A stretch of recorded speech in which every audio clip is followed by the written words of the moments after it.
En 1753, un sacerdote ortodoxo fue arrestado por poseer conjuros que supuestamente obligaban a las mujeres a desearlo con desesperación.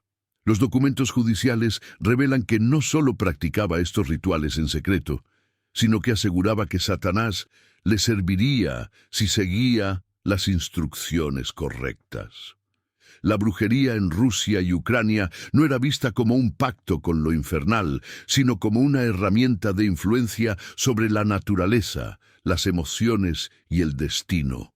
Desde hechizos de protección hasta maldiciones talladas en huesos humanos, la magia permeó la política, la guerra y la vida cotidiana. Algunos ritos eran tan poderosos que un soldado intentó utilizarlos para hacer desaparecer a todo un ejército enemigo bajo una niebla impenetrable. Si la brujería era solo un mito, ¿por qué existieron juicios, ejecuciones y prohibiciones formales? ¿Realmente desapareció o simplemente aprendió a esconderse? Además de todos estos datos importantes hoy, compartiré contigo en la última parte algunos rituales rusos y ucranianos antiguos. Нож железный я в землю вонзаю, все зло обидчику отправляю. Никакое худо тебя до добра не доведет. Наказание за мое горе вражину само найдет. Враг мой от меня бежит, от моего имени сам весь дрожит. Ножом острым я твои порчи, проклятия, посылы с себя очищаю, в самое сердце все тебе отправляю. Все, что мне шлешь, все себе с отдачей в 100 крат возьмешь. Мне чужо. Soy Efraín Balak, brujo negro con amplia experiencia en magia negra ritual. Antes de comenzar, aclaro que el índice de este documental se encuentra en la descripción. Siempre ha estado ahí, no importa cuánto lo nieguen, cuánto lo persigan o lo distorsionen, la brujería sigue viva. A través de los siglos, en los rincones más oscuros de la historia y en las sombras de las grandes civilizaciones, ha permanecido, resistiendo los embates de la razón y la religión. Pero hoy nos sumergiremos en una de sus facetas más intrigantes y menos exploradas, la brujería en Rusia y Ucrania. No la brujería de los cuentos infantiles occidentales, sino aquella que se arraigó en la tierra helada de los zares, en los bosques impenetrables de los eslavos y en la fe inquebrantable de los hombres y mujeres que desafiaron al destino con su conocimiento arcano. Nos han dicho que la caza de brujas fue un frenesí de superstición y paranoia, que las hogueras ardieron en nombre de la ignorancia y el miedo. Pero en Rusia y Ucrania la historia tomó un camino distinto.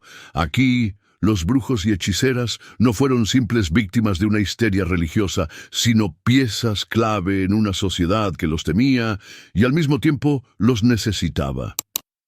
Mientras en Europa occidental se hablaba de pactos con el diablo, en Rusia la brujería era vista como un eco del paganismo ancestral, un vestigio de un conocimiento prohibido que la Iglesia ortodoxa intentó erradicar, pero que jamás logró sofocar del todo.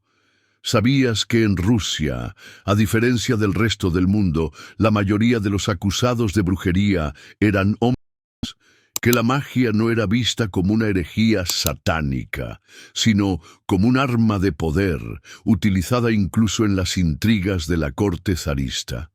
En los próximos minutos recorreremos los senderos ocultos de esta tradición, explorando los rituales, los juicios, los casos más escalofriantes y los secretos que aún hoy susurran entre las sombras de la historia. Cierra los ojos.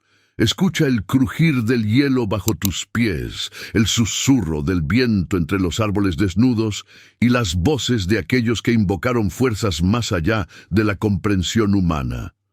porque la magia existe. Y si estás aquí, es porque ya lo sabes. Bienvenido a este viaje a través del tiempo y el misterio. Bienvenido a la brujería rusa y ucraniana. Concepto de brujería en la sociedad rusa y ucraniana. La brujería en Rusia y Ucrania no puede analizarse desde la misma perspectiva que en Europa occidental. En estas tierras, la práctica mágica no estuvo ligada a la adoración del diablo ni a pactos demoníacos. Su fundamento era diferente: el conocimiento, la herencia de un saber ancestral que conectaba al ser humano con las fuerzas invisibles de la naturaleza. A diferencia del modelo europeo, donde la brujería se asociaba con la transgresión religiosa, en el mundo eslavo predominaba la visión de la magia como una herramienta. Su uso podía ser beneficioso o perjudicial, pero no implicaba una traición a la fe cristiana, sino más bien un resquicio de la antigua tradición pagana que nunca desapareció del todo. Vedún y Vedma, los portadores del conocimiento. El término Vedún hace referencia al brujo masculino, mientras que Vedma se emplea para la mujer que practica la brujería. Ambos términos derivan del verbo Vedat, que significa saber o conocer. La brujería, por tanto, no era vista simplemente como un don sobrenatural, sino como un conocimiento transmitido y perfeccionado a lo largo de generaciones. El vedún era considerado un sabio, un curandero y un intérprete de señales ocultas en la naturaleza. La vedma, en cambio, tenía una connotación más ambigua. Podía ser una sanadora o una amenaza, según el contexto y la comunidad en la que se encontrara. En el ámbito rural, la vedma solía estar vinculada al manejo de hierbas, la adivinación y la protección contra espíritus malignos. Sin embargo, en tiempos de crisis o conflicto, podía ser acusada de causar enfermedades, maldecir cosechas o atraer desgracias. Esto no era exclusivo de Rusia o Ucrania, pero a diferencia de Europa occidental, donde las brujas eran masivamente mujeres, en Rusia más del 60% de los acusados de brujería eran hombres. Las categorías de la magia. En la sociedad rusa y ucraniana, la brujería no se reducía a un solo concepto. Existen distintas formas de magia, cada una con su función y propósito. 1. Magia natural y sanación. Esta era la forma de magia más común y aceptada. Implicaba el uso de hierbas, minerales y rituales específicos para curar enfermedades, aliviar dolores o fortalecer la voluntad. La medicina popular rusa estaba estrechamente vinculada a la brujería, pues no existía una línea clara entre el curandero y el brujo. Las hierbas no eran meros remedios naturales, sino componentes activados por la palabra y el rito. Un brebaje sin el conjuro adecuado no tenía efecto. La intención del brujo era clave para que la sanación funcionara. Entre los elementos más utilizados en la medicina mágica estaban raíz de valeriana, calmaba la ansiedad y se usaba en rituales de protección. Ajenjo alejaba los malos espíritus y la energía negativa. Hierba zasentisitetun, Juan, se empleaba para aliviar heridas y enfermedades espirituales. 2. Magia adivinatoria. Se basaba en la capacidad de prever el futuro a través de métodos como lectura de cera derretida vertida en agua fría, interpretación de sueños y señales naturales, uso de runas y símbolos eslavos para descifrar presagios. La adivinación era parte fundamental de la vida cotidiana. No se tomaban decisiones importantes sin consultar algún método predictivo. Desde el matrimonio hasta la guerra, todo debía leerse antes en los signos adecuados. 3. Magia climática. Una de las formas de brujería más temidas en Rusia y Ucrania era la capacidad de alterar el clima. Se acusaba a ciertos brujos de atraer tormentas, provocar sequías o alterar los ciclos naturales. Esto tenía una implicación directa en la economía agrícola, pues una cosecha arruinada podía significar hambruna. Los acusados de esta práctica no solo eran aldeanos comunes, sino también clérigos y nobles. Existen registros de sacerdotes ortodoxos procesados por usar conjuros para manipular el clima en su beneficio. 4. Magia de maldición y daño, porcha. Conocida como porcha, era el equivalente al maleficium de Europa occidental. Se basaba en la alteración de la energía vital de una persona para causarle daño. No implicaba necesariamente contacto con fuerzas demoníacas, sino el uso de palabras, objetos simbólicos y rituales específicos. Entre los efectos más comunes de la porcha estaban debilidad y enfermedad súbita, fracaso en negocios o cosechas, infertilidad o problemas en el matrimonio, pesadillas recurrentes y sensación de opresión. Para contrarrestar estos efectos, se recurría a amuletos protectores, baños rituales y conjuros de limpieza espiritual. El rol social del brujo. A pesar del temor que podían generar, los brujos y brujas desempeñaban un papel fundamental en la estructura social. Eran consultados en momentos de crisis, buscados para resolver conflictos y temidos por aquellos que les debían favores. En el contexto de la vida cotidiana, un brujo podía actuar como sanador, aplicando hierbas y conjuros curativos, consejero, interpretando sueños y presagios, protector, creando amuletos y conjuros para alejar el mal, justiciero, ejecutando rituales para equilibrar energías en caso de conflictos. Vamos a hacer un breve paréntesis para comentarte. La mayoría de las personas que me contactan, que no son pocas, me han pedido que explique más sobre demonología, entes y deidades que pueden ayudar en las intenciones del amor. Es por esa razón que me he tomado la molestia de crear la guía más completa que podrás encontrar sobre entes y demonios del amor. Incluye el sigilo correspondiente por cada uno y la forma de invocación para que pueda ayudarte. Es una guía muy completa. Este material lo dejo en un enlace en la descripción. Por otro lado, si te interesa profundizar más en la magia negra, tenemos un grupo privado donde está, por así decirlo, mi aquelarre de aprendices. Ahí conversamos y debatimos temas más profundos de la brujería. Las plazas son limitadas. El enlace también está en la descripción. Finalmente, si te interesa contactarme para algún trabajo de cualquier tipo, mi único correo es efraimbalak@gmail.com y mi única web es efraimbalak.org. No intenten comunicarse por otro medio. Gustoso les atenderé. Tengan en cuenta, por favor, que muchas personas intentan contactarse conmigo y a veces me resulta demoroso responder a todos, pero siempre lo hago. Para acabar, incluyo en la caja de descripción un regalo si están interesados en la magia negra y los hechizos de amor. Continuemos. Sin embargo, su influencia no siempre era bien vista por la Iglesia Ortodoxa, que intentó erradicar la brujería al considerarla un vestigio del paganismo precristiano.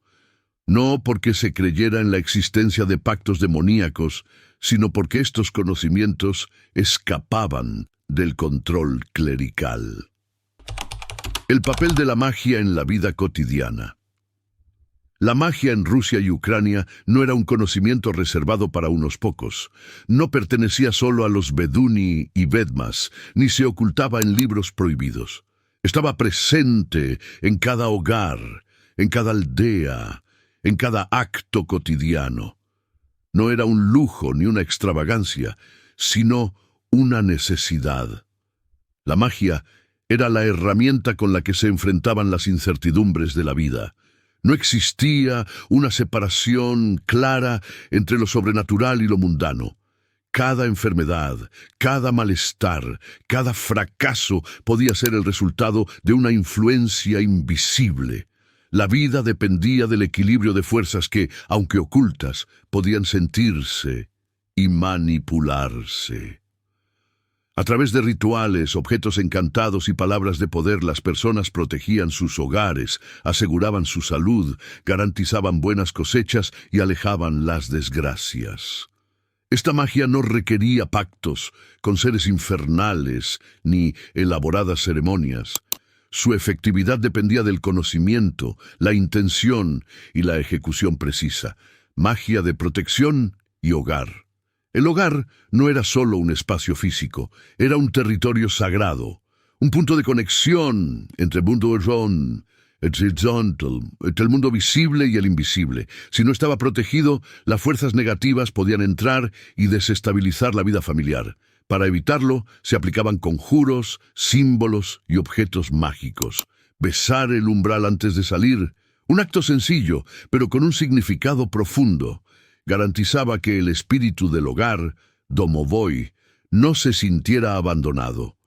Colocar tijeras abiertas bajo la cama de un recién nacido, un método de protección contra entidades malignas que buscaban robar la vitalidad de los niños. Ramas de abedul en las puertas y ventanas. Se creía que evitaban la entrada de brujas y espíritus oscuros. La escoba colocada con las cerdas hacia arriba detrás de la puerta. Un amuleto para evitar visitas indeseadas y alejar malas intenciones. En el ámbito rural, la protección del hogar no era solo un tema de superstición, sino de supervivencia. Una casa desprotegida era vulnerable no solo a los espíritus, sino también a los conjuros de envidia y a los maleficios de aquellos que deseaban el mal. Magia y salud. Las enfermedades no eran vistas únicamente como un problema físico. Se creía que podían tener orígenes mágicos, emocionales o espirituales. Por ello, los remedios no se limitaban a hierbas y ungüentos, sino que incluían palabras de poder, rezos específicos y rituales de purificación. Baños rituales con agua de manantial purificaban el cuerpo y restauraban el equilibrio energético. Nudos atados con hilos rojos absorbían la enfermedad y se desechaban para liberar la aflicción. Hierbas como el ajenjo, la salvia y la ortiga se usaban para limpiar el cuerpo de influencias negativas. Susurros mágicos al oído, un método tradicional en el que el brujo recitaba palabras sagradas en voz baja para sanar dolencias. En los juicios de brujería registrados en Rusia, uno de los cargos más comunes era el uso de conjuros para curar enfermedades sin la autorización de la Iglesia. No porque fueran falsos, sino porque escapaban del control eclesiástico. Magia para el amor y la fertilidad. El amor, la pasión y la descendencia eran temas de gran preocupación en la vida cotidiana. Se creía que la felicidad conyugal dependía no solo del destino, sino también de la intervención activa de la magia.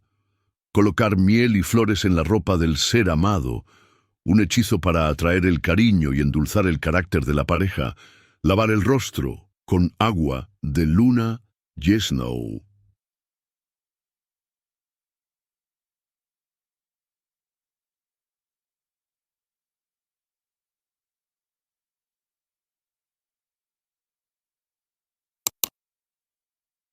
Método para mantener la juventud y la belleza. Hechizos, denudos y cintas rojas se usaban para amarrar simbólicamente a la persona amada. Esconder un objeto personal bajo la almohada de la pareja. Se creía que fortalecía la conexión emocional y evitaba infidelidades. Los rituales de fertilidad eran comunes en las aldeas, especialmente entre las mujeres que no podían concebir. Se realizaban baños en fuentes naturales, se usaban amuletos de semillas y se practicaban oraciones específicas a los espíritus protectores de la maternidad. La concepción no era vista como un simple proceso biológico, sino como una manifestación del equilibrio cósmico. Si una mujer no podía quedar embarazada, no bastaba con tratar el cuerpo. Era necesario restaurar la armonía del alma. Magia de protección contra enemigos y maldiciones. Así como la magia podía atraer el amor y la salud, también podía utilizarse para destruir, debilitar y maldecir.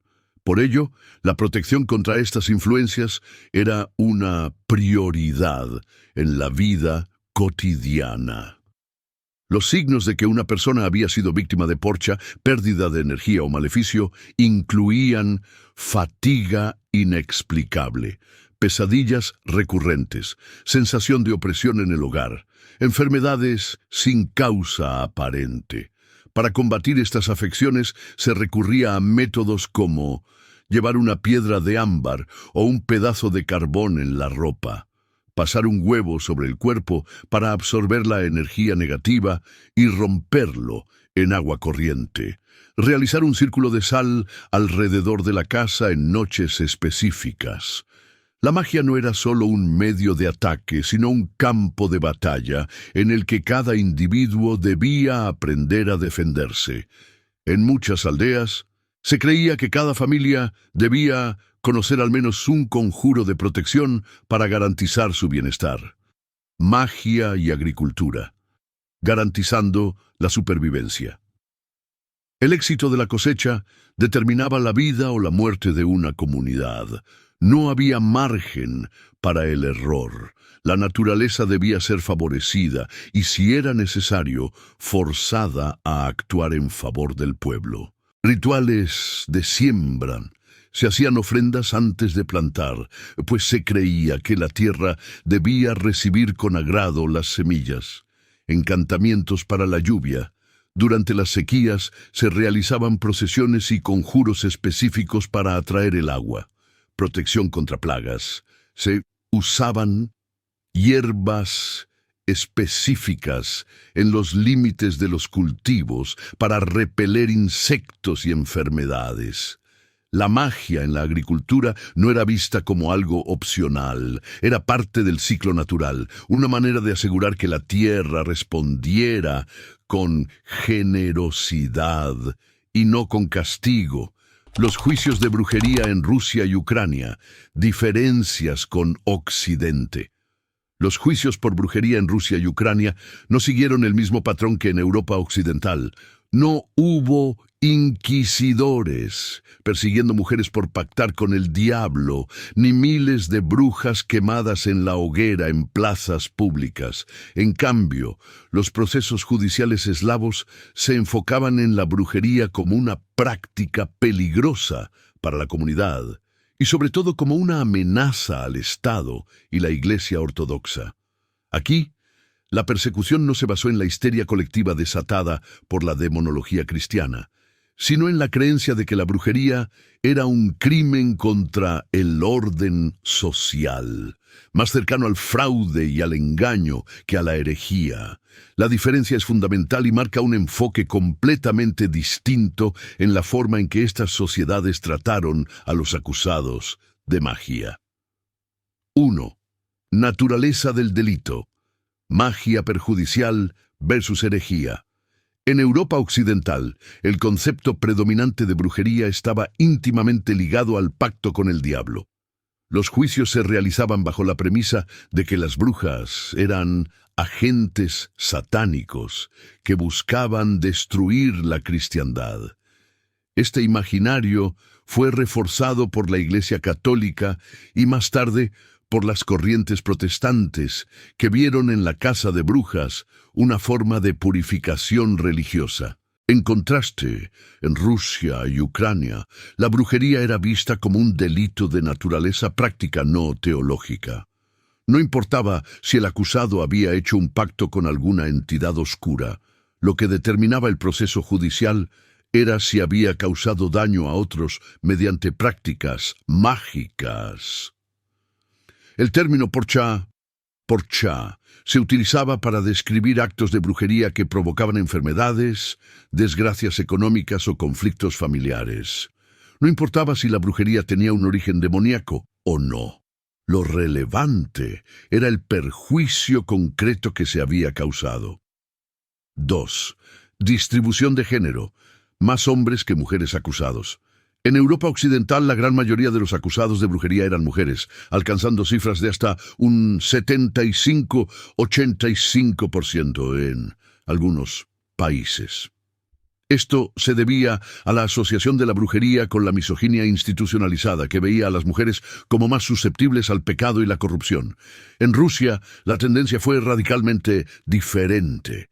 Entre 1622 y 1700, aproximadamente el 68% de los acusados de brujería eran hombres. ¿Por qué? En la sociedad rusa, los conflictos políticos y administrativos jugaban un papel central en las acusaciones. La brujería se usaba como un pretexto para deshacerse de rivales, especialmente dentro de la burocracia estatal. Los sacerdotes y monjes fueron objetivos frecuentes de acusaciones, pues se les consideraba capaces de manipular fuerzas invisibles mediante sus conocimientos religiosos.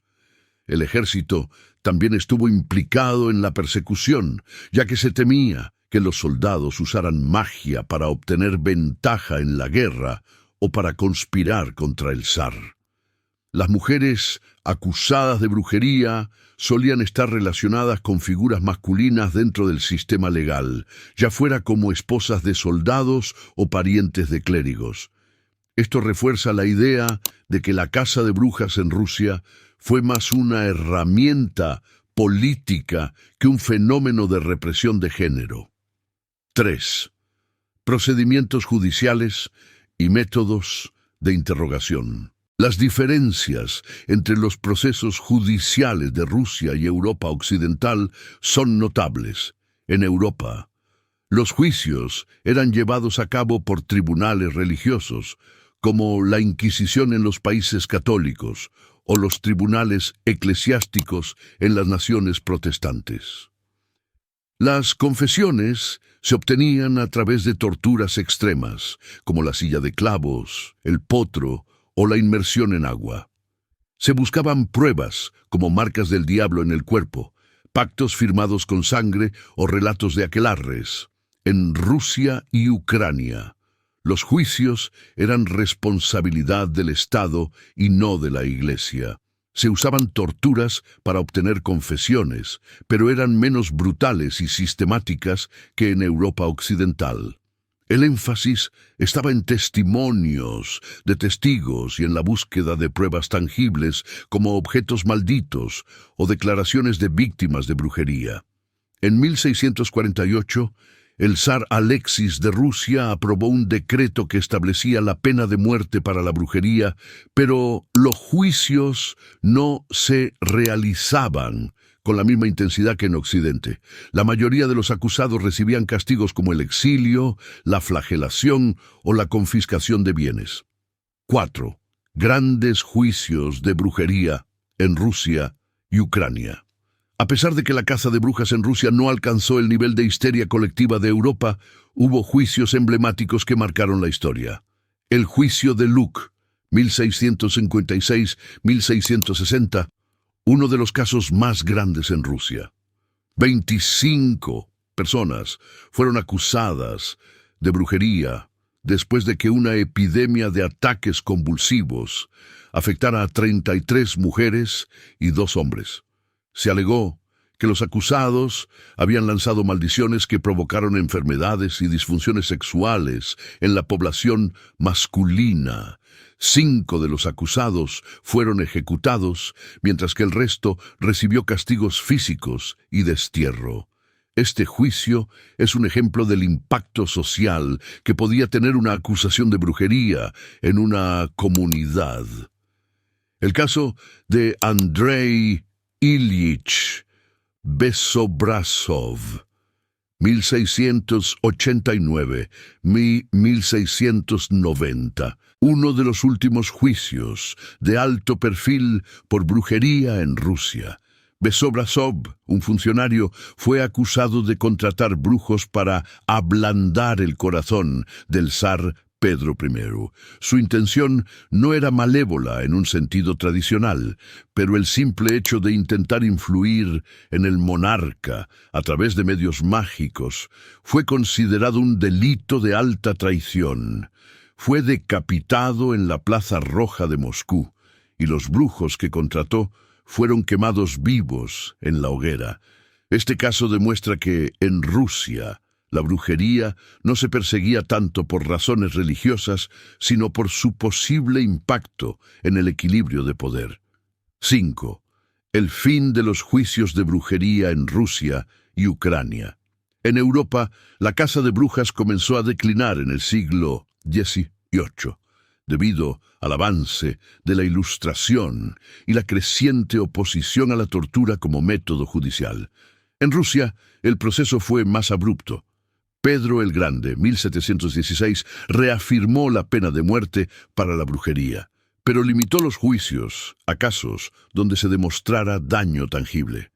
Ana de Rusia, 1731, redefinió la brujería como un simple fraude, reduciendo su castigo. Catalina la Grande, 1775, eliminó oficialmente la persecución, asignando los casos de brujería a tribunales menores encargados de crímenes insignificantes. Brujería en la cultura popular rusa y ucraniana. La brujería nunca ha sido solo un conjunto de prácticas ocultas. Su influencia ha trascendido la historia, impregnando mitos, leyendas, literatura, cine y tradiciones que aún persisten en la cultura popular de Rusia y Ucrania. A pesar de la persecución y los juicios, la figura del brujo y la bruja no desapareció. Se transformó en símbolo de sabiduría, miedo y poder. Incluso en la actualidad, en las aldeas y ciudades de estas tierras, el eco de las antiguas creencias sigue vivo, manifestándose en supersticiones, cuentos infantiles y celebraciones. Desde la temida Baba Yaga hasta las supersticiones diarias, la magia sigue tejiendo su red en la psique colectiva. 1. Baba Yaga, la bruja primordial. Si hay una figura que encapsula la imagen de la bruja en la cultura popular rusa y ucraniana, es Baba Yaga.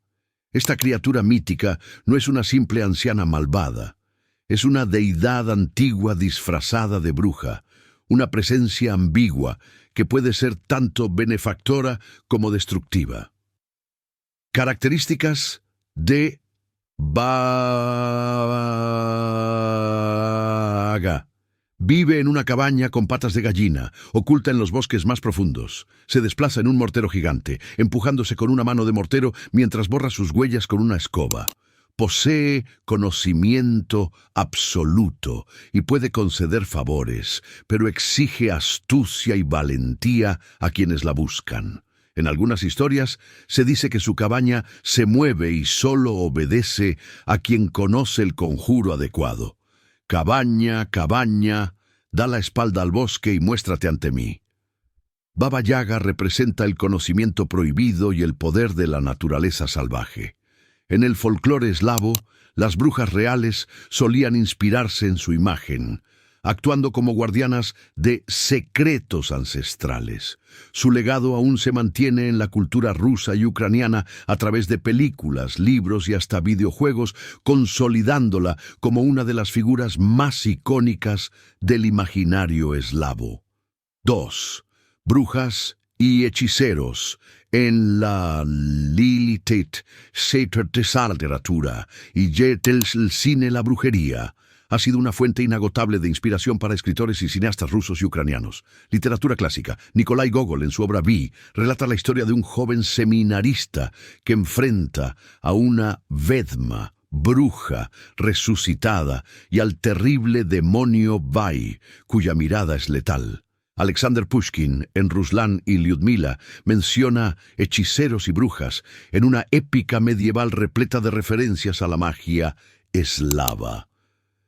Mikhail Bulgakov, en El Maestro y Margarita, retrata la brujería en Moscú desde una perspectiva satírica y oscura, mostrando el pacto con fuerzas invisibles de manera única.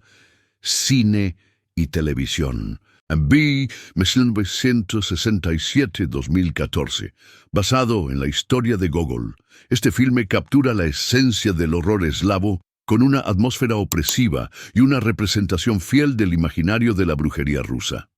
La Noche de Navidad, 1961, película basada en la obra de Gogol, La Nochebuena, en la que una bruja roba la luna y un herrero debe negociar con demonios. Las múltiples adaptaciones de Baba Yaga en el cine ruso, representando su figura en contextos de terror y fantasía. A través de estas obras, la brujería se ha convertido en un símbolo narrativo fundamental, explorando el miedo a lo desconocido y la fascinación por el poder oculto. 3. Supersticiones y creencias actuales.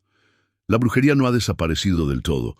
Muchas de las antiguas prácticas en supersticiones diarias que todavía se siguen en Rusia y Ucrania. Algunas de ellas tienen raíces claras en las creencias mágicas del pasado: protección contra el mal de ojo y los espíritus, escupir 3 veces sobre el hombro izquierdo para evitar la mala suerte, llevar un hilo rojo en la muñeca para protegerse de envidias y energías negativas, evitar sentarse en las esquinas de la mesa, ya que se cree que esto trae problemas matrimoniales, rituales para la buena suerte. No dar la mano ni despedirse en el umbral de una puerta, ya que se considera un presagio de separación. Si se derrama sal, se debe lanzar un poco sobre el hombro izquierdo para evitar conflictos. Antes de salir de viaje, es costumbre sentarse unos minutos en silencio para enganchar el alma al cuerpo y garantizar un regreso seguro. Muchas de estas prácticas están relacionadas con la antigua magia de protección y adivinación, que en su momento formó parte de la brujería. 4. La brujería en la religión popular. Aunque la Iglesia Ortodoxa condenó la brujería, en la práctica muchas costumbres paganas se fusionaron con el cristianismo, dando origen a una forma de sincretismo mágico-religioso. Ejemplo de ello son las bendiciones con agua sagrada, utilizadas no solo para fines religiosos, sino también como método de protección contra hechizos y maldiciones. También existen santos populares asociados con la magia, como San Nicolás el Milagroso, quien en algunas regiones es visto como un intercesor en problemas relacionados con maleficios. Incluso hoy, en algunas aldeas rusas y ucranianas, se puede encontrar a sacerdotes que realizan exorcismos utilizando métodos que recuerdan a los antiguos brujos. 5. Brujería y espiritualidad moderna. En las últimas décadas ha habido un resurgimiento del interés en las antiguas tradiciones eslavas. Las prácticas neopaganas han revivido antiguos rituales de magia y conexión con la naturaleza. La astrología y la adivinación han ganado popularidad, especialmente entre los jóvenes. Los brujos contemporáneos ofrecen servicios similares a los de sus predecesores: limpiezas energéticas, protección contra el mal de ojo y rituales de amor. Este fenómeno refleja la persistencia de la magia en la cultura eslava, adaptándose a los tiempos modernos sin perder su esencia. Casos insólitos de brujería en Rusia y Ucrania. La brujería en Rusia y Ucrania no solo fue parte de la vida cotidiana, sino que dejó huella en documentos judiciales, relatos históricos y testimonios que desafían toda lógica. Algunos de estos casos revelan la profundidad de la creencia en la magia y su impacto en la sociedad. Otros muestran cómo la brujería fue utilizada como herramienta de poder, venganza o supervivencia. Aquí no hablamos de cuentos de hadas ni de historias adornadas con metáforas. Estos son hechos documentados, casos reales que quedaron registrados en archivos judiciales, crónicas y relatos de la época. 1.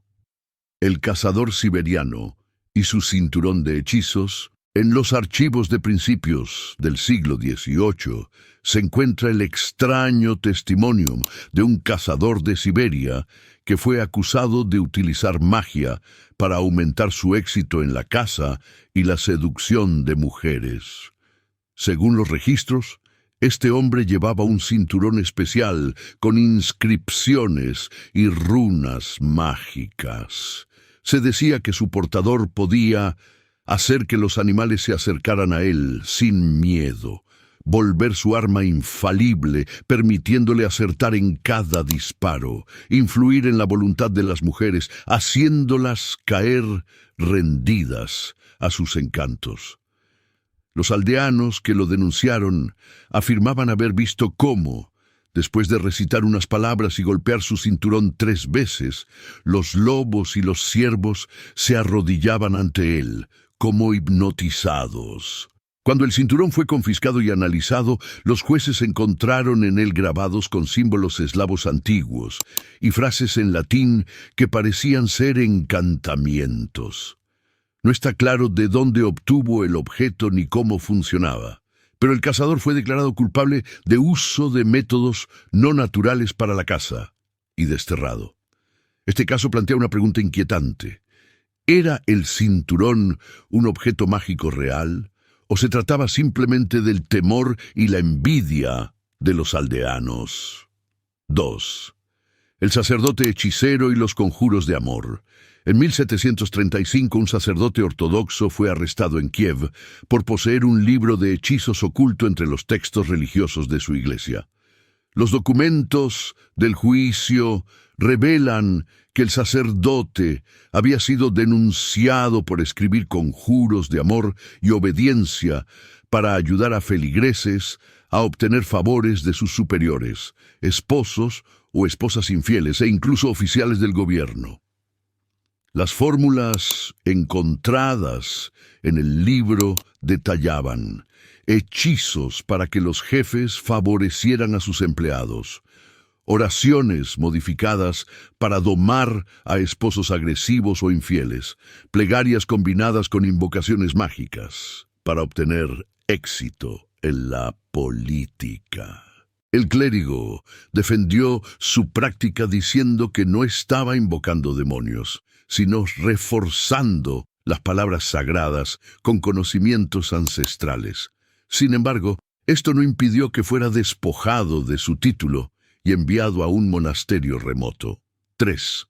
El soldado que quiso ganar una guerra con un hechizo. Durante la guerra entre Rusia y Prusia en el siglo XVIII, un recluta militar fue arrestado por asegurar que podía cubrir al rey prusiano y a todo su ejército con una niebla, para hacerlos invisibles y permitir que las tropas rusas ganaran la batalla sin lucha. El soldado, originario de una aldea ucraniana, afirmaba haber aprendido esta técnica de su abuelo, quien le había enseñado cómo manipular el clima y usar hierbas específicas para nublar la vista del enemigo. Según el testimonio, este hombre fue descubierto en su tienda militar realizando un ritual con velas negras, agua estancada y hierbas de ajenjo, pronunciando frases en un dialecto arcaico. Las autoridades militares no tomaron la acusación a la ligera. El soldado fue sometido a interrogatorio y, aunque no confesó haber utilizado magia, fue ejecutado por traición y superstición. 4. La bruja que no podía ahogarse. En 1667, en un pequeño pueblo cerca de Moscú, se llevó a cabo un juicio de brujería que dejó perplejos a los jueces.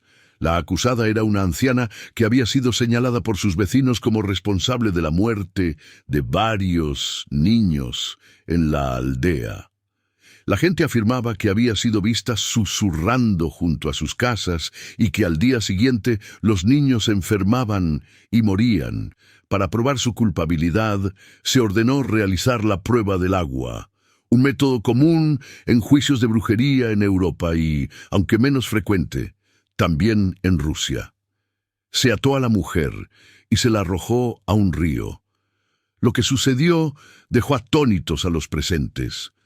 La mujer flotó en la superficie, sin hundirse, ni siquiera con el peso de las piedras amarradas a su cuerpo. En los informes judiciales se menciona que los jueces no sabían cómo interpretar el resultado.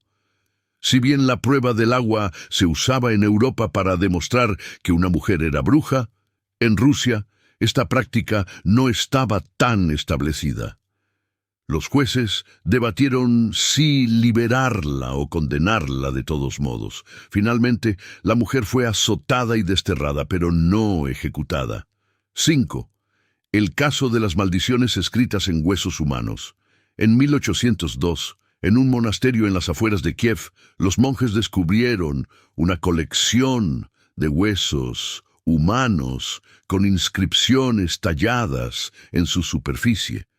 Los análisis de la época concluyeron que se trataban de fémures y costillas de niños y adultos en los que se habían grabado frases en eslavo antiguo, mezcladas con caracteres desconocidos. Las inscripciones, según los estudios realizados por el clero ortodoxo, parecían ser maldiciones dirigidas a figuras de alto rango en la iglesia y la nobleza.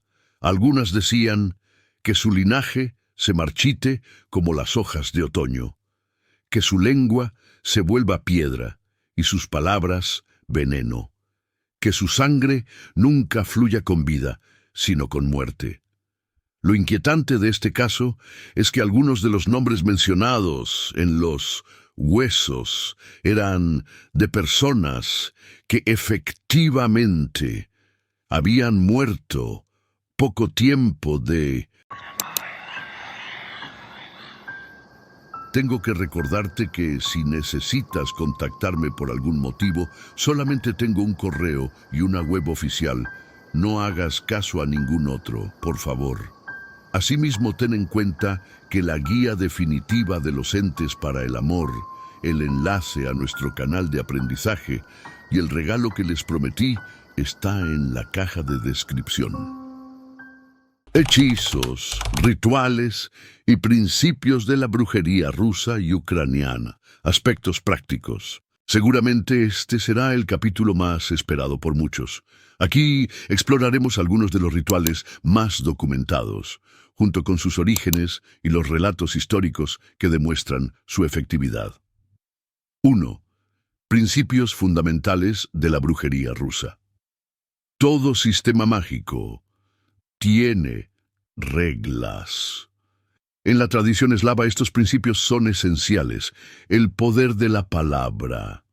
La palabra no es solo un medio de comunicación, es una herramienta de creación y destrucción. Se creía que los hechizos debían ser pronunciados con absoluta convicción, pues la duda podía anular su efecto. Los conjuros rusos solían ser repetitivos, usando la fórmula del 3 veces 3 para reforzar su poder. Había palabras que no podían ser dichas en voz alta sin consecuencias, y nombres sagrados que se usaban con extrema precaución.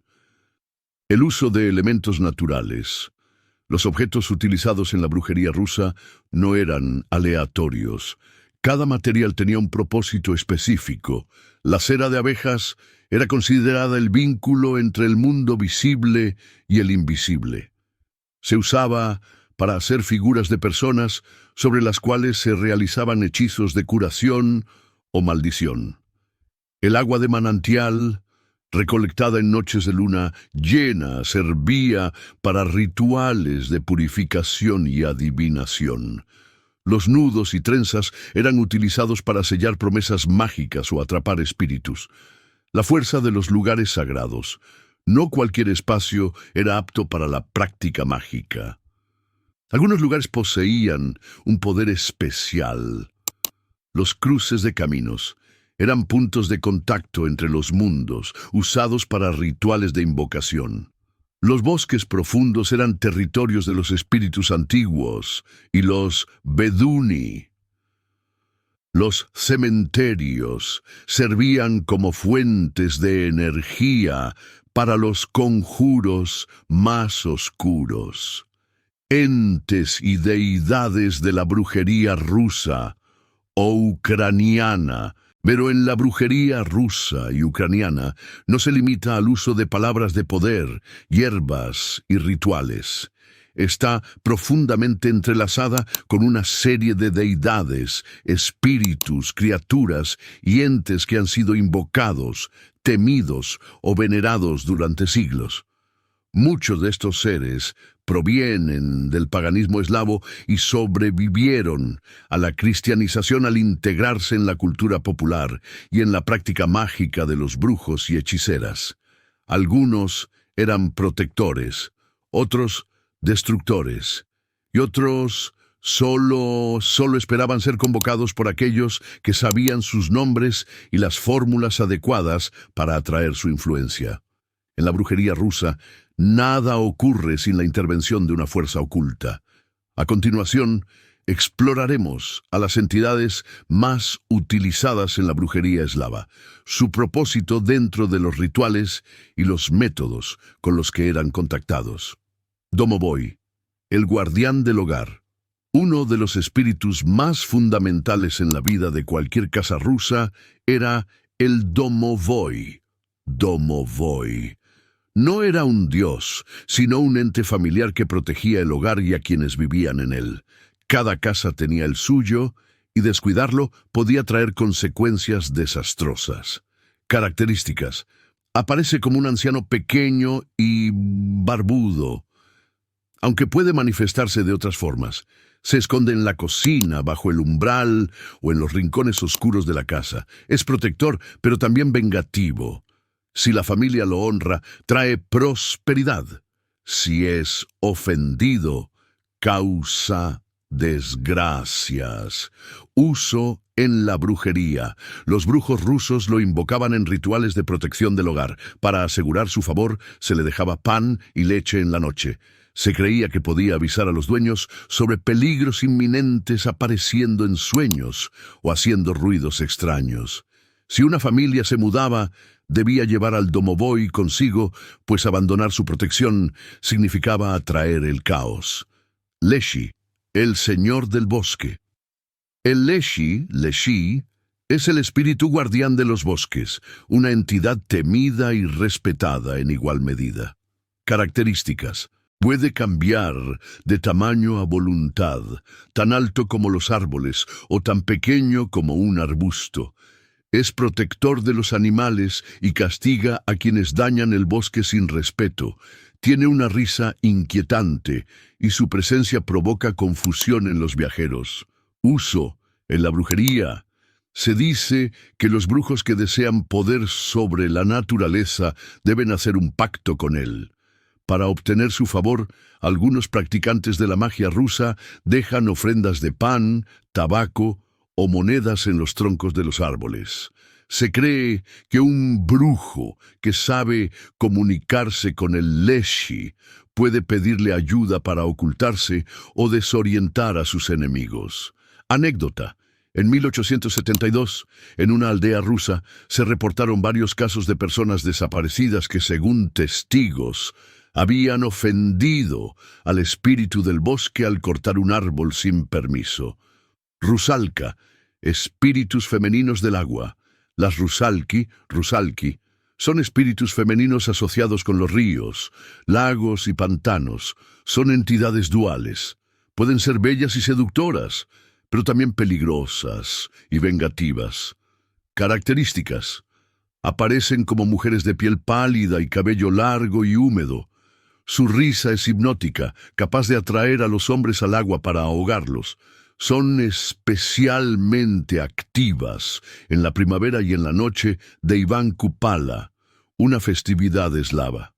Uso en la brujería. Algunos brujos intentaban invocar a la Rusalki para conocer secretos ocultos o recibir visiones. Se creía que un objeto bendecido en un lago donde habitaba una rusalka adquiría propiedades mágicas de protección o seducción. Para alejar su influencia, se realizaban rituales de purificación con fuego y hierbas sagradas. Kikimora, el espíritu de la desdicha. La Kikimora es una criatura nocturna que atormenta a quienes han caído en desgracia. Características. Se dice que es una figura femenina encorvada con largos dedos esqueléticos. Susurra en la noche, causando pesadillas y ansiedad. Se cree que es el reflejo de mujeres que murieron de forma trágica y quedaron atrapadas entre mundos. Usos en la brujería. Algunos brujos afirmaban que podían dirigir a una Kikimora hacia una persona específica, usándola para castigar a un enemigo. Se decía que, si se encontraba su escondite, se podía capturar su poder y obligarla a cumplir órdenes. Para protegerse de su influencia, se colgaban hilos rojos en las ventanas y se recitaban conjuros. Chernobog y Belobog, las fuerzas opuestas. En la mitología eslava existen dos deidades antagónicas que representan el equilibrio cósmico. Chernobog, la divinidad negra, asociada con la noche, el caos y la destrucción. Belobog, la divinidad blanca, vinculada a la luz, la bondad y la prosperidad. Uso en la brujería. Algunos brujos buscaban la fuerza de Chernobog para realizar maldiciones o alterar la suerte de un enemigo. Los rituales de protección apelaban a Belobog, pidiendo su bendición en momentos de crisis.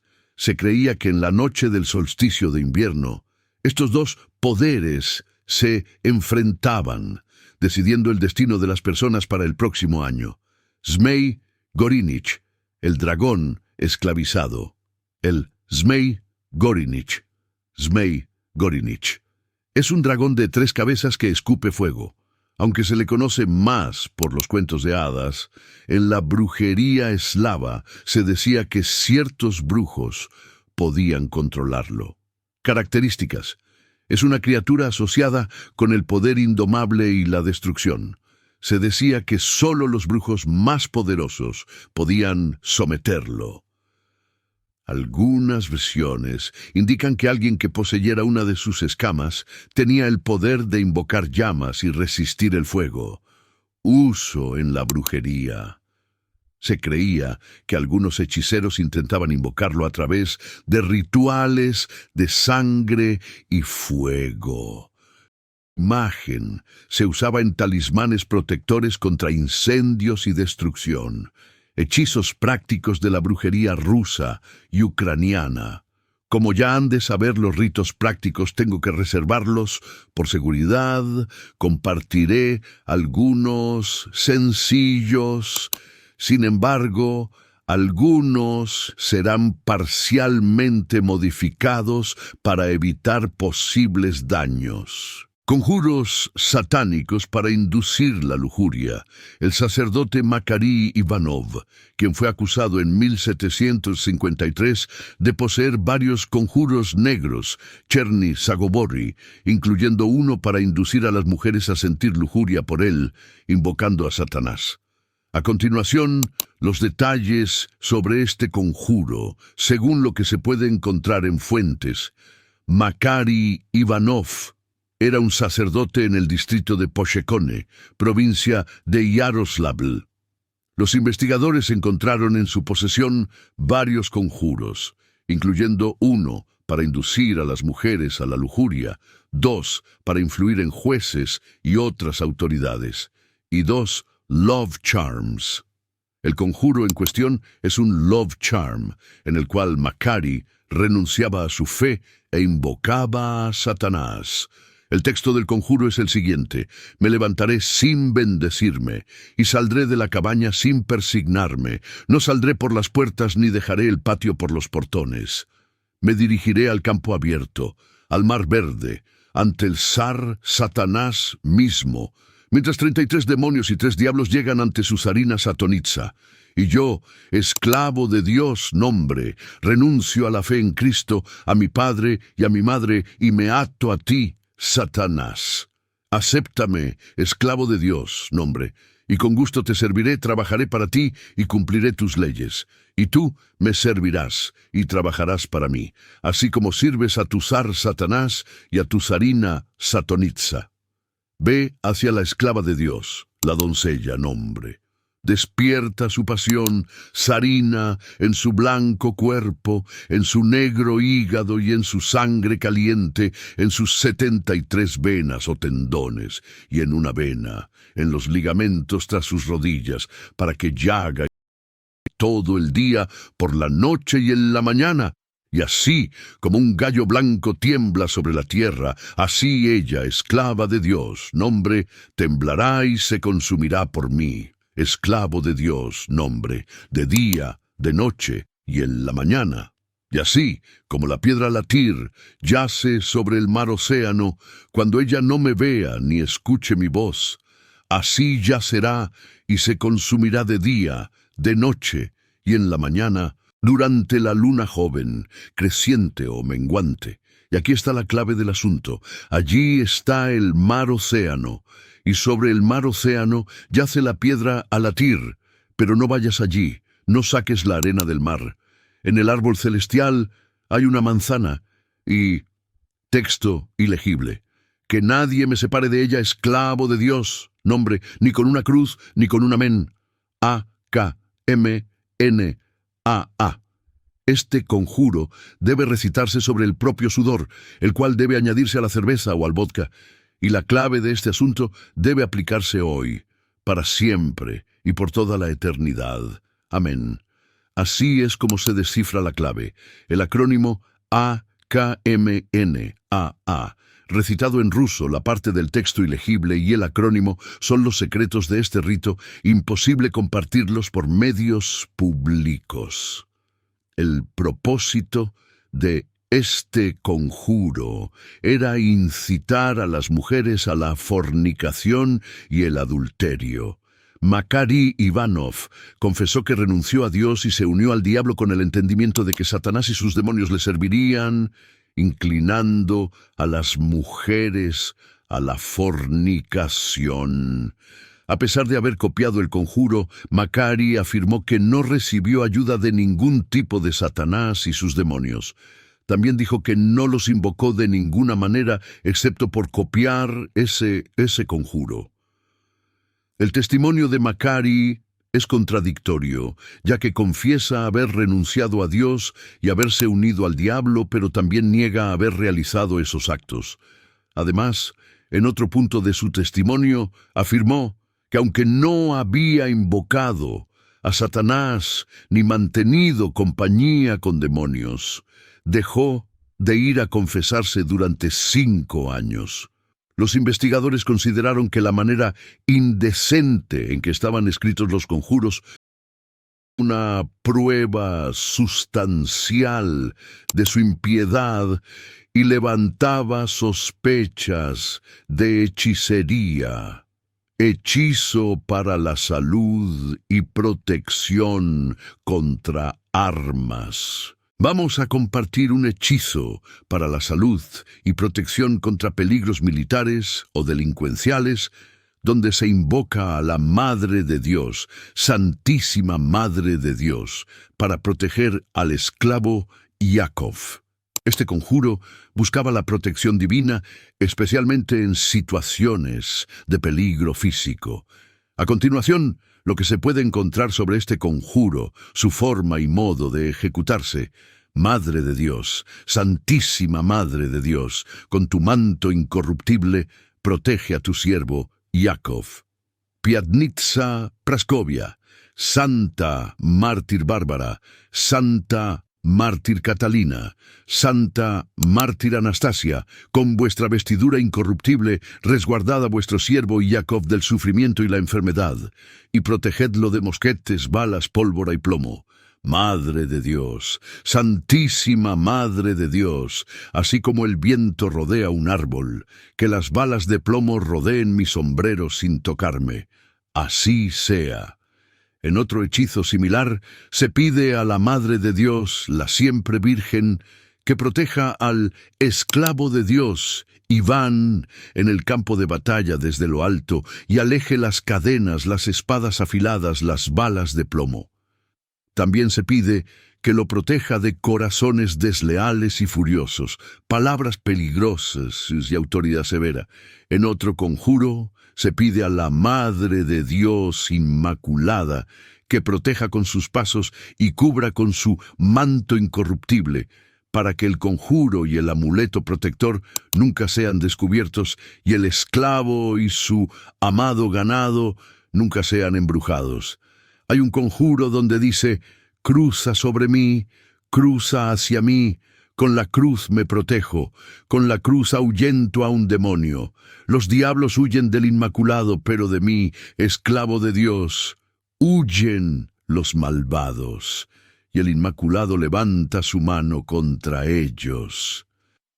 En el caso del conjuro para protegerse de las heridas infligidas por la tortura, se indica que debe recitarse sobre la propia orina o sobre vodka. En otro caso, se indica que el conjuro para tener buena relación con las autoridades se debe decir 3 veces sobre agua limpia, cera limpia, una vela y un pañuelo limpio.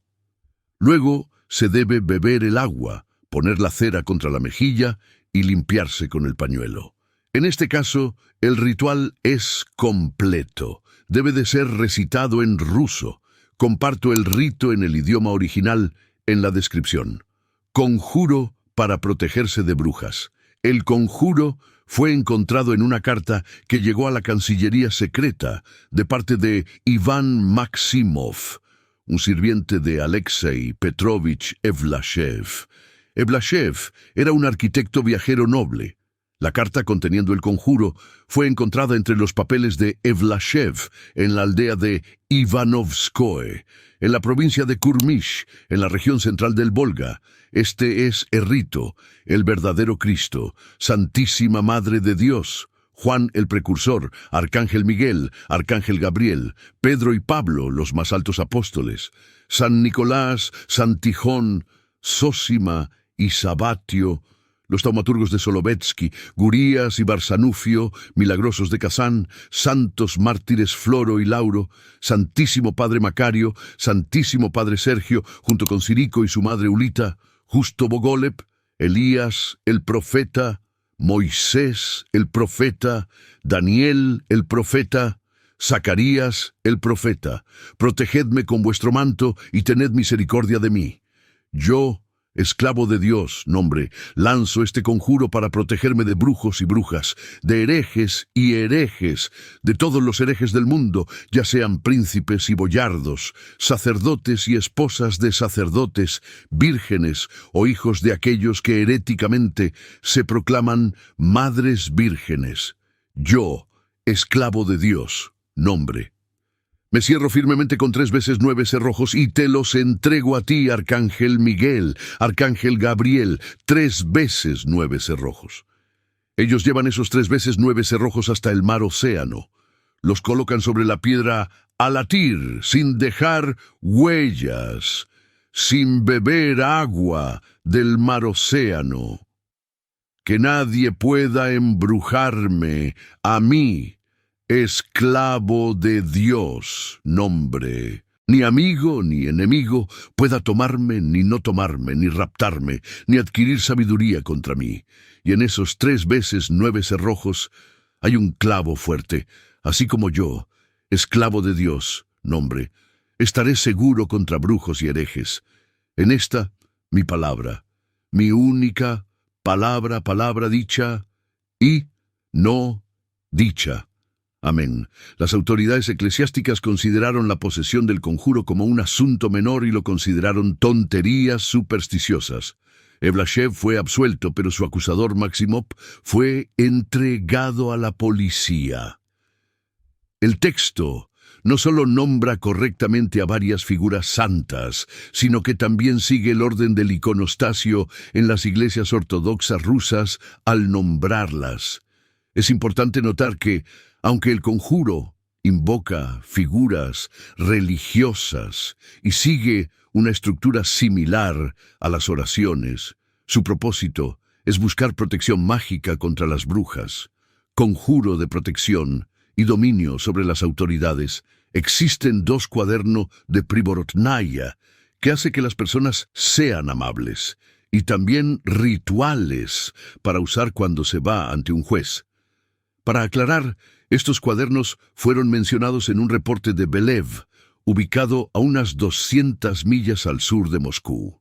Durante una investigación, 2 libros de hechizos mágicos aparecieron en la almohada de un sacerdote de Froked, un sacerdote destituido. El hijo del sacerdote dijo que la escritura en esos cuadernos parecía la escritura de su hermano mayor, Foma, quien, al parecer, era el que había transcrito estos rituales. En el primer cuaderno, una inscripción dice: «Este cuaderno es para protegerse en un juicio».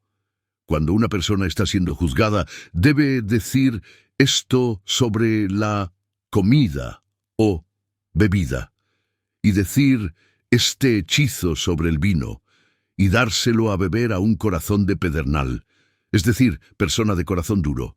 En el segundo cuaderno se encuentra el ritual que voy a compartir. Este se usa para asegurar encuentros favorables con autoridades. En el nombre del Padre, del Hijo y del Espíritu Santo. Yo, esclavo de Dios, nombre, me levanto bendiciéndome, salgo cruzándome, al campo abierto, al bosque de robles verdes y a la orilla azul del mar. Voy, esclavo de Dios, nombre, a la santa montaña Tabor, y me planto en esa santa montaña Tabor, con mi rostro hacia el este, y miro y veo, yo, esclavo de Dios, nombre, desde esa santa montaña Tabor, todos los bosques, todas las montañas, todas las velas al viento y todas las aves del paraíso, y al pájaro celestial Sirín, así como todos los bosques, se inclinan y obedecen a los 3 árboles sagrados, el pino, el ciprés y el cedro, los 3 árboles de los que se hizo la cruz. Así también todas las autoridades e importantes funcionarios del Estado, nombre, se inclinen y me obedezcan a mí, esclavo de Dios, nombre, ya sea en el camino, en la senda, en cualquier lugar y en sus propios tribunales de gobierno, en cualquier día y cualquier noche, en cualquier hora y en cualquiera de las 24 horas, y por toda la eternidad. Amén. Y así como todas las hierbas se inclinan y obedecen al zar de las hierbas, e inclinan su tallo ante él, así también todas las autoridades e importantes funcionarios del Estado prinen y me obedezcan a mí, esclavo de Dios, ya sea en el camino, en la senda, en cualquier lugar y en sus propios tribunales de gobierno, en cualquier día y cualquier noche, en cualquier hora y en cualquiera de las 24 horas y por toda la eternidad. Amén. Y así, como todas las aves del paraíso vuelan hacia el pájaro celestial Sirín y se reúnen para escuchar su dulce canto, así también todas las autoridades e importantes funcionarios del Estado, nombre, vengan a mí, esclavo de Dios, nombre, ya sea en el camino, en la senda, en cualquier lugar, y en sus propios tribunales de gobierno, en cualquier día y noche, en cualquier hora, y en cualquiera de las 24 horas, y por toda la eternidad. Amén. Y así como nadie puede atrapar al pájaro celestial Sirín, ni nadie puede contemplarlo, así también nadie por más sabio que sea, con sus tan sabias palabras, podrá vencerme, a mí, esclavo de Dios, nombre, ante ningún funcionario de la corte soberana, en ningún día, en ninguna noche, en ninguna de las 24 horas. Amén. Y así como esta, mi cera brillante se derrite en la llama, así también disminuyan la furia, la ira, la ferocidad y los malos designios humanos de cualquier autoridad e importante funcionario del Estado. Nombre, hacia mí, esclavo de Dios. Nombre. Ya sea en el camino, en la senda, en cualquier lugar y en sus propios tribunales de gobierno, en cualquier día y cualquier noche, en cualquier hora, y en cualquiera de las 24 horas, y por toda la eternidad. Amén. Este conjuro debe recitarse 3 veces sobre cera caliente. Luego, debe llevarse una gota de esa cera bajo la cruz, del tamaño de una semilla de amapola, y mantenerse limpia. Si se participa en actos de fornicación o emisiones nocturnas, debe quitarse la cera y al día siguiente repetir el conjuro, agregando una nueva gota. Fin. Amén. Es importante destacar que estos hechizos mezclan elementos religiosos con magia popular, buscando influir en las relaciones sociales y obtener favor ante las autoridades. Los hechizos representan un esfuerzo para obtener favor con los superiores y ofrecen esperanza para aquellos en posiciones de desigualdad. Conclusión y recomendaciones. La brujería en Rusia y Ucrania no es un vestigio olvidado del pasado, ni una mera superstición enterrada bajo las ruinas de la historia. Es un sistema complejo de conocimientos, creencias y prácticas que han resistido el paso del tiempo, sobreviviendo en las sombras de la memoria colectiva, en las costumbres diarias, en los nombres susurrados de los antiguos espíritus y en los conjuros prohibidos que aún se murmuran en la oscuridad. A lo largo de este viaje, hemos desentrañado los pilares de esta tradición mágica, desde la concepción de la brujería como un arte del conocimiento y la voluntad, hasta su papel en la vida cotidiana, pasando por los juicios, los entes invisibles y los rituales que moldearon el destino de quienes osaron practicarla. ¿Pero qué nos dice todo esto? Nos dice que la brujería rusa y ucraniana nunca fue un simple delirio popular, ni una herejía castigada con fuego y hierro. Fue un lenguaje secreto, una forma de dominio sobre lo desconocido, una herramienta de poder en manos de quienes sabían usarla correctamente, un arte prohibido, pero nunca erradicado. Los juicios de brujería intentaron silenciar a los Beduni y las Vedmas, pero fracasaron. No porque los tribunales fueran indulgentes, sino porque la brujería no era algo que pudiera destruirse con leyes y decretos. La brujería rusa no era herejía, sino una ciencia oculta. Se basaba en principios, en fórmulas, en la influencia de los elementos y en la interacción con fuerzas que escapaban del control de la Iglesia y el Estado. Y aunque los castigos fueron severos, aunque hubo exilios, flagelaciones y ejecuciones, los conjuros no desaparecieron. Las palabras de poder siguieron transmitiéndose en susurros, en cartas ocultas, en rituales que sobrevivieron en la cultura popular bajo el disfraz de supersticiones inofensivas. Entre la devoción y la maldición, el doble rostro de la magia, la brujería en estas tierras no solo fue un instrumento de sanación y protección, sino también una herramienta de control y manipulación. Algunos buscaron la bendición de los santos, mientras otros invocaron el poder del diablo. Vimos sacerdotes que ocultaban conjuros entre sus textos sagrados, campesinos que confiaban más en sus rituales que en la iglesia, soldados que intentaban torcer el destino con palabras prohibidas y aristócratas que recurrían a brujos para asegurarse la victoria en la política y el amor. Esto nos muestra que la brujería no es ni buena ni mala en sí misma. Es un arma en manos de quien la usa, una fuerza que responde a la voluntad de su practicante. La diferencia entre un sanador y un hechicero no radica en su método, sino en su intención. Y en Rusia y